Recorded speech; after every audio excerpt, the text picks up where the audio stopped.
We greet you now. Welcome now specially to this our channel. We are not saying our latest updated updates. Now we dey carry come for now for this channel.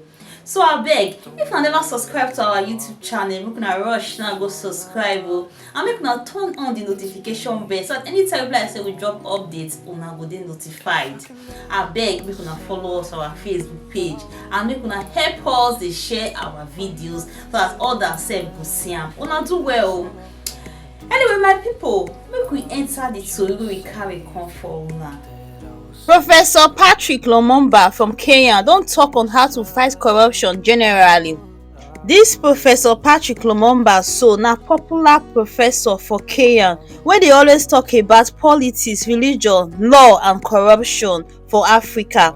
He don come talk about on how to fight and avoid corruption.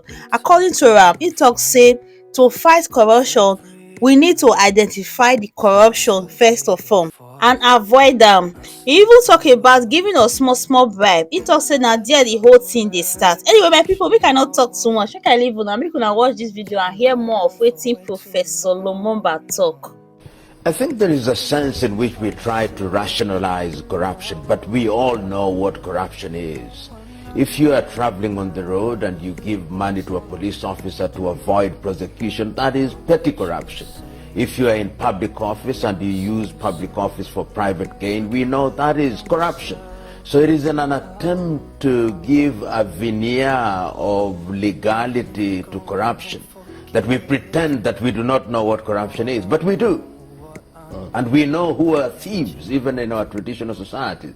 So those who engage in stealing what that does not belong to them are engaging in corruption. And I've taken the view that in many African countries we pretend not to know the obvious because we have embraced things that undermine our very being as Africans. You know, you've given several speeches about corruption. I think I came across one where you say you were not supposed to be fighting corruption. You were supposed to be perhaps this sin to be fighting corruption. What were you trying to say at the time? What I was saying is very simple, that in many African countries we create institutions, but we don't intend to have those institutions do anything. We think, for example, many African countries are signatories to the United Nations Convention Against Corruption and the African Convention for the Prevention and Combating Corruption. But what we do is to simply sign those documents, but we don't believe in them. We don't believe in them. And when one is appointed into office, one is supposed to earn one's salary, one is supposed to appear to fight petty corruption. But when you begin to attack corruption where it hurts most, particularly amongst the political class, then they say, this man is now going too far. He's coming too close to us.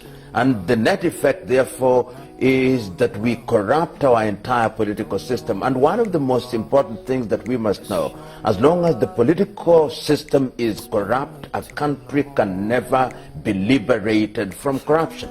I give a number of examples. In the recent past, we have heard about the Panama Papers, and the Icelandic Prime Minister resigned on the ground only that there were allegations that he was named as one of the individuals. Contrast that with South Africa, where there is a finding that the president is engaged in activities which amount to corruption, and the president sees nothing wrong with it, and his supporters see nothing wrong with it. I give the South African example because it has been quite prominent, but you can talk about almost all African countries with few exceptions, and that is why Africa continues to punch below our economic and political weight, because we have a bunch of thieves in charge of our national resources. You know, Professor Lumumba, I'm happy you're looking at it from the context of us as Africans, and you also talk about the being that makes us Africans and how over the years it is on African to do what we see people do today. But if you look at this, can we get any example from any of the leaders? A case in point here, some would say, let's talk about Joseph Magufuli of Tanzania. Is it one of those people you think is leading the way as to the best practice in terms of good governance and how to fight corruption? Even before Joseph Magufuli, we have President Ian Khama of Botswana. The Botswana have been leading in the fight against corruption. And if you go to Botswana, you are able to see that when a country and its leaders choose the path of rectitude, then the country realizes our potential. We can also talk about the retired President Hifikepunye Pohamba of Namibia, who during his tenure was in the forefront in the fight against corruption. And much more recently, everybody has been enamored by the energy and the enthusiasm with which President Magufuli has declared the fight against corruption. It is early days yet to give a judgment on whether he has succeeded or not, but he has telegraphed his intention, and one hopes that he will remain on that course and that he will recruit others who will help him in the fight against corruption. One of the most dangerous things in Africa today is to declare that you are going to fight against corruption, even if you are the president. Corruption is such an enterprise that there will be no shortage of individuals who want to liquidate you and to eliminate you altogether, because corruption is a big industry. People pay school fees, people enjoy good life on the basis of corruption. So that those who have declared themselves to be in the forefront against corruption, like President Magufuli and your own President Buhari, must know that they are on the line of fire, and they can be eliminated anytime. Professor, he's been noted as speaking, he's given very strong statements on corruption. He says corruption is something that we talk about, is something that even the corrupt acknowledge is a bad thing. But the irony and the tragedy at once is that those who engage in corruption love it. The tragedy at once is that those of us who do not engage in it directly accommodate it. Now, considering, you know, the strength of these words, do you think that Africa can ever fight corruption successfully? You know, it's not going to be easy. What I view as the impediment in the fight against corruption is that there is a sense in which in many African countries we have even ethnicized corruption.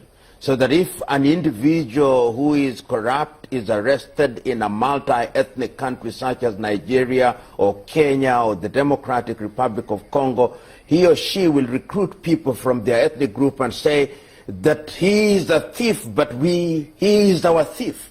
So that there is a sense in which if we are to fight corruption successfully, the political leadership in Africa must, in the nature of things, demonstrate that impunity will not be tolerated.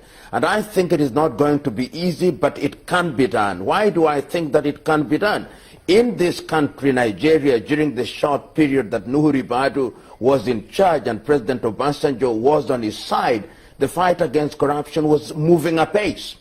In the early days, and there are early days still, of President Buhari, he contested the election on the basis of fighting corruption, and he was embraced by many Nigerians, and one hopes that he will continue on this trajectory.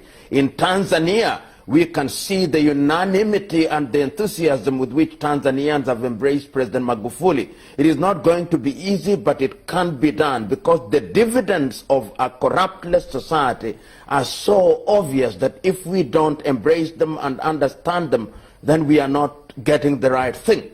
But it's not going to be easy. Remember that the bulk of the people in Africa, particularly in political leadership, have their lives based on a corrupt foundation, and they do not want to let it go.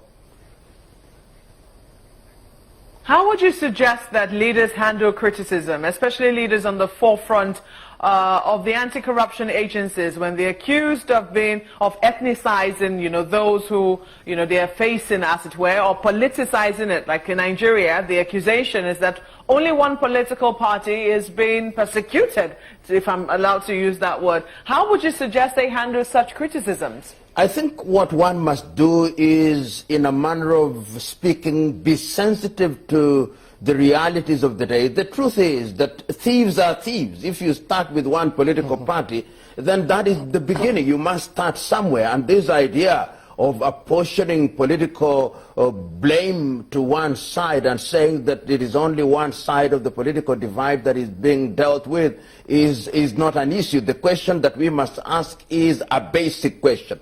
Have you been engaged in corrupt activities? We investigate you in accordance with the law, and if we find you to be culpable, then you are dealt with in accordance with the law.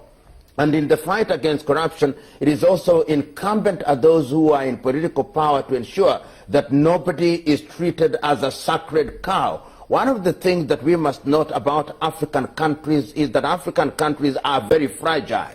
We may talk about democracy, but in a country such as Nigeria, which is multi-ethnic, we may deny it all we want, but there are still Igbos, there are still Yorubas, there are still Ibibios. In Kenya, whether we like it or not, there are still Kambas, there are still Kikuyus, and that is the reality of Africa.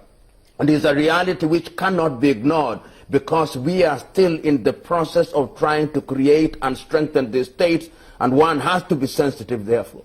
Hey, my people, not be small thing o. Professor Lumumba, he don't talk again o.